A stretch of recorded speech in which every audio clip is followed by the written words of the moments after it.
Bonjour tout le monde, c'est Johan. Aujourd'hui, nous allons parler d'une relation amoureuse, donc d'une histoire d'amour. Et nous allons voir le vocabulaire des différentes étapes d'une histoire d'amour. Donc, la rencontre, le début. Ensuite, quand c'est un peu plus sérieux, la vie de couple.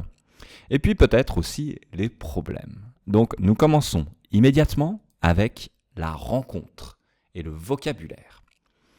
Regardez, nous faisons ça ensemble. Être célibataire, qu'est-ce que ça signifie ? Eh bien, je vous donne un exemple. Avant, je vivais seul, j'habitais seul, j'étais célibataire. Donc célibataire, c'est quand on est seul, qu'on n'est pas en couple. D'accord ? Ensuite, un verbe important, la rencontre, c'est le nom. Le verbe se rencontrer, c'est un verbe mutuel, on va dire, c'est l'action de deux personnes. Puis, j'ai rencontré Julie. D'accord ? Ici, c'est le verbe rencontrer normal, c'est moi qui ai rencontré. Ou alors, j'utilise le verbe pronominal, se rencontrer. Nous nous sommes rencontrés. J'ai rencontré Julie, nous nous sommes rencontrés à une soirée. Pas de problème ? Ok. Faire connaissance. Faire connaissance, c'est quand je rencontre une personne et que je commence à essayer de connaître cette personne. Nous avons fait connaissance à une soirée. Vous comprenez ? Connaissance, c'est like to make acquaintance. D'accord ? Faire connaissance. Ensuite, draguer, séduire. Vocabulaire important. C'est elle qui m'a dragué. D'accord ? Attention, draguer, ce n'est pas comme en anglais. Ici, draguer, c'est dans le sens essayer de plaire, essayer de séduire une personne avec des techniques de drague. J'ai été séduit immédiatement. D'accord ? Donc ici, draguer, c'est peut-être actif. Ici, c'est une forme un peu passive. J'ai été séduit. D'accord ? J'ai été attiré immédiatement. C'est-à-dire qu'elle m'a tout de suite plu, le verbe plaire. Ensuite, s'embrasser. Ici, il peut avoir les deux formes. Le verbe pronominal, donc l'action de deux personnes, s'embrasser, deux personnes s'embrassent, ou je peux embrasser quelqu'un. C'est aussi possible. Ici, c'est l'action des deux. Nous nous sommes embrassés le deuxième soir.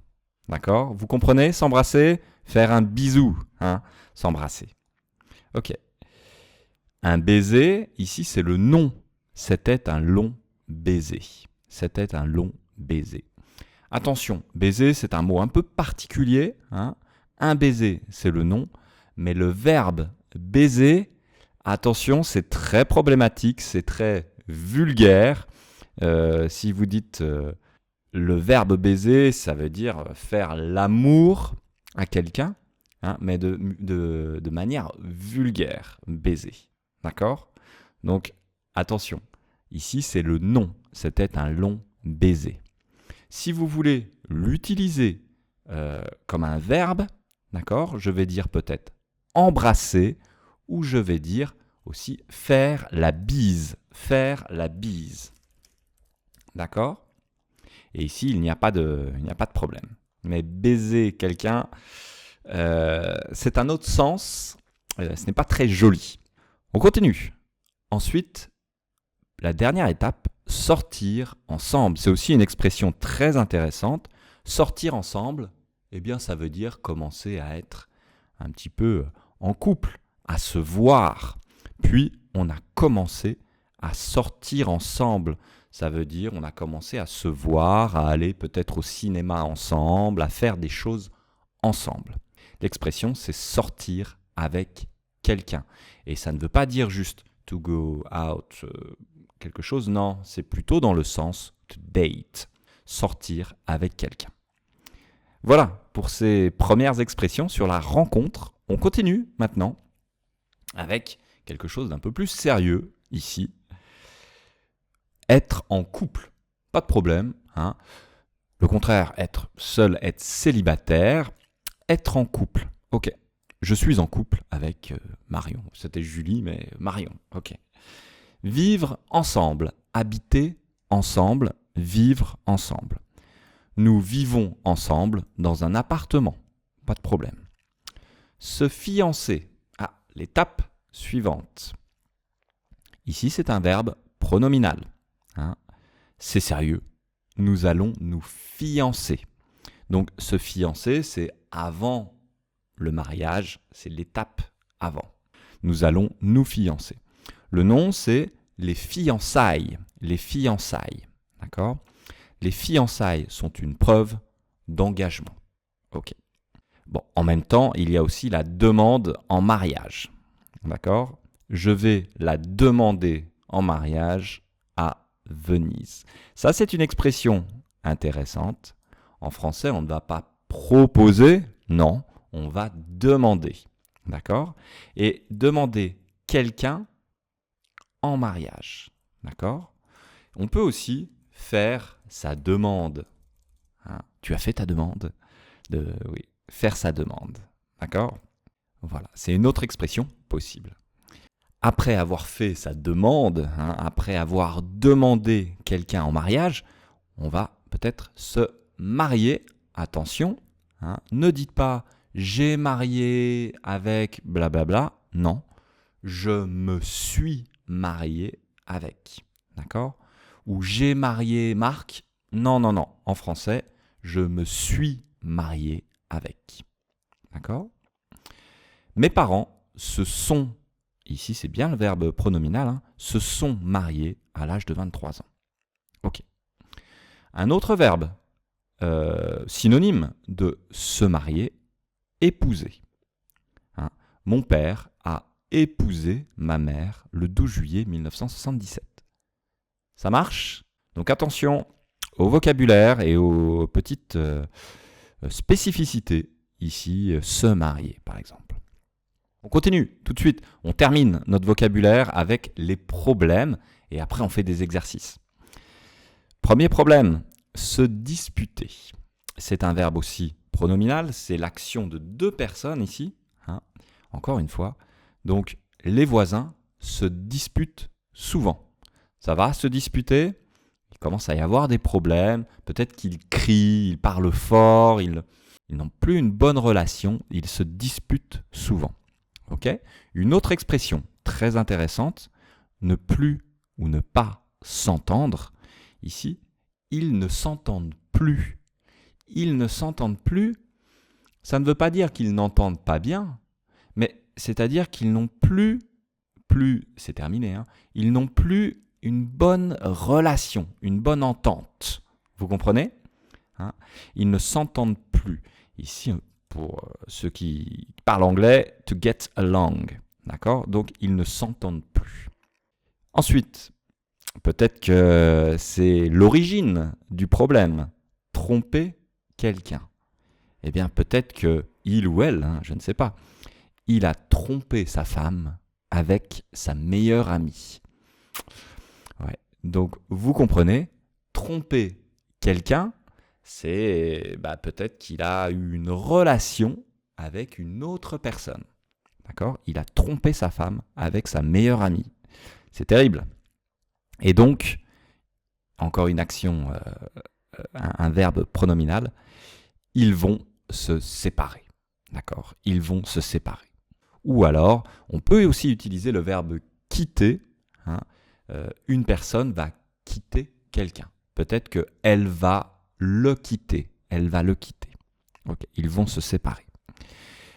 Autre possibilité, après un mariage, ils vont divorcer. D'accord ? Ils vont divorcer. It's not reflexive. D'accord ? It's not pronominal. Ils vont divorcer. Le nom, elle a demandé le divorce. Ok ? Ça marche ? Bon, c'est pas très positif cette dernière partie, mais c'est important de connaître tout ce vocabulaire. Alors, 4. On va voir quelques expressions. Je pense que vous les connaissez déjà un peu. L'expression tomber amoureux, ok, pas de problème. Tomber amoureux ou tomber amoureuse, être amoureuse, d'accord ? Je suis tombé amoureux au premier regard. On l'a vu, cette expression déjà, hein. Ok, être directement amoureux. J'ai eu le coup de foudre. On a vu cette expression dans la dernière vidéo. Avoir le coup de foudre, c'est comme être frappé par la foudre immédiatement. C'est-à-dire, je suis tombé amoureux. C'est la même chose. Ensuite, coucher, c'est le verbe. Quand j'ai une relation avec une personne, une relation sexuelle avec quelqu'un, je vais coucher avec quelqu'un. Vous connaissez peut-être le verbe se coucher, aller au lit pour dormir. Ok ? Ici, c'est coucher, coucher avec quelqu'un. Exemple, l'homme qui a trompé sa femme, je peux dire qu'il a couché avec une autre femme. Voilà. Faire l'amour, c'est le verbe qu'on utilise pour avoir une relation. D'accord ? Faire l'amour, c'est le verbe le plus joli pour dire qu'on a une relation sexuelle avec quelqu'un. D'accord ? Et attention, cette expression est beaucoup plus jolie, beaucoup plus normale que l'expression qu'on a vue au tout début, qui était le verbe baiser, très vulgaire. Hein. Mais je pense que vous comprenez maintenant le sens. Ensuite, dernière phrase, nous allons partir en lune de miel aux Maldives. Eh bien ici, vous voyez partir un peu en voyage après un mariage. On appelle ça partir en lune de miel. Vous comprenez, la lune dans le ciel, la nuit, et le miel, hein, des abeilles. Donc nous allons partir en lune de miel, en voyage de noces, hein, après le mariage. C'est clair ? Bon, j'ai pris un peu de temps pour le vocabulaire, hein, mais maintenant, c'est à vous. Exercice, complétez les phrases avec les mots donnés. Allez-y. Allez, on passe à la correction. Donc, Samy est en... Non, il est toujours... Eh bien, il est toujours célibataire. Donc, est-ce qu'il est en couple ? Non, il est toujours célibataire. Agathe et Damien sont toujours... Non, ils se sont... Ok, donc ils sont toujours en couple, ou ils sont toujours ensemble, peut-être, oui. Non, ils se sont séparés il y a 2 mois. Attention, hein, il pluriel S. Hein. Elle est tombée de son colocataire. On a vu l'expression, elle est tombée amoureuse de son colocataire. Un vrai, l'autre expression était un coup de foudre. C'était un vrai coup de foudre. Ok. Tu as entendu la nouvelle, hein, la dernière information. Ils vont, eh bien peut-être que l'année prochaine, ils vont se marier. Pas de problème. Je suis vraiment mauvais pour... Et oui, c'est un art, c'est difficile de bien draguer. Je suis vraiment mauvais pour draguer, pour essayer d'approcher, de séduire quelqu'un. Je ne sais pas comment parler à une fille ou à un garçon. Alors, ce premier rendez-vous, tu l'as embrassé. Ok, pourquoi pas. Ça marche ? Allez, on continue avec un deuxième exercice. Ici, vous devez associer les contraires. Donc, trouvez les contraires. Allez-y, c'est à vous.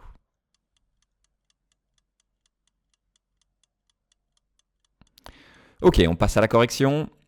Alors, je vais le faire comme ça. Il se marie. Il se marie. Eh bien, le contraire, c'est il divorce. Pas de problème. Je vis avec quelqu'un. J'habite seul. Ils s'entendent bien. Ils ont une bonne relation. Hein. Eh bien, peut-être qu'ils se disputent souvent. Hein. Je l'aime. Eh bien, non, je ne suis pas amoureux. Elle est fidèle. Ok, on ne l'avait pas vu celui-là. Elle l'a trompé, donc elle est infidèle. Ouvrir son cœur. Ok. Cacher ses sentiments. Vous comprenez ? Cacher, garder ses sentiments à l'intérieur. Les cacher, ne pas les montrer. Ça marche pour ça ? Bon, pas trop difficile ces exercices. Hein. On regarde une expression intéressante, hein, une expression idiomatique propre à la langue française. Essayez de deviner. Quelle est cette expression ? Essayez de deviner. Eh bien ici, l'expression, c'est se prendre, donc se prendre soi-même, prendre un râteau Et c'est ça un râteau. Et vous voyez un petit peu l'image. Le râteau, je marche dessus et bim, il me revient dans la tête. Se prendre un râteau. Qu'est-ce que ça signifie, se prendre un râteau? Bon, eh bien c'est votre exercice. Écrivez dans les commentaires. Essayez de m'expliquer qu'est-ce que c'est se prendre un râteau. Je vous donne un petit exemple pour vous aider. J'en ai marre de me prendre des râteaux. Bon, peut-être que ça peut vous aider. Ok? Alors écrivez dans les commentaires, je vais regarder et je vais vous répondre, bien sûr. Donc voilà, nous avons parlé d'amour, nous avons vu du vocabulaire aujourd'hui et nous avons fait quelques exercices sur le sujet. Donc n'hésitez pas à me mettre un like, à vous abonner, etc. C'est très très utile et c'est super sympa. Donc voilà, ça m'aide beaucoup. Bonne journée à tous et à très vite pour une nouvelle vidéo. Ciao!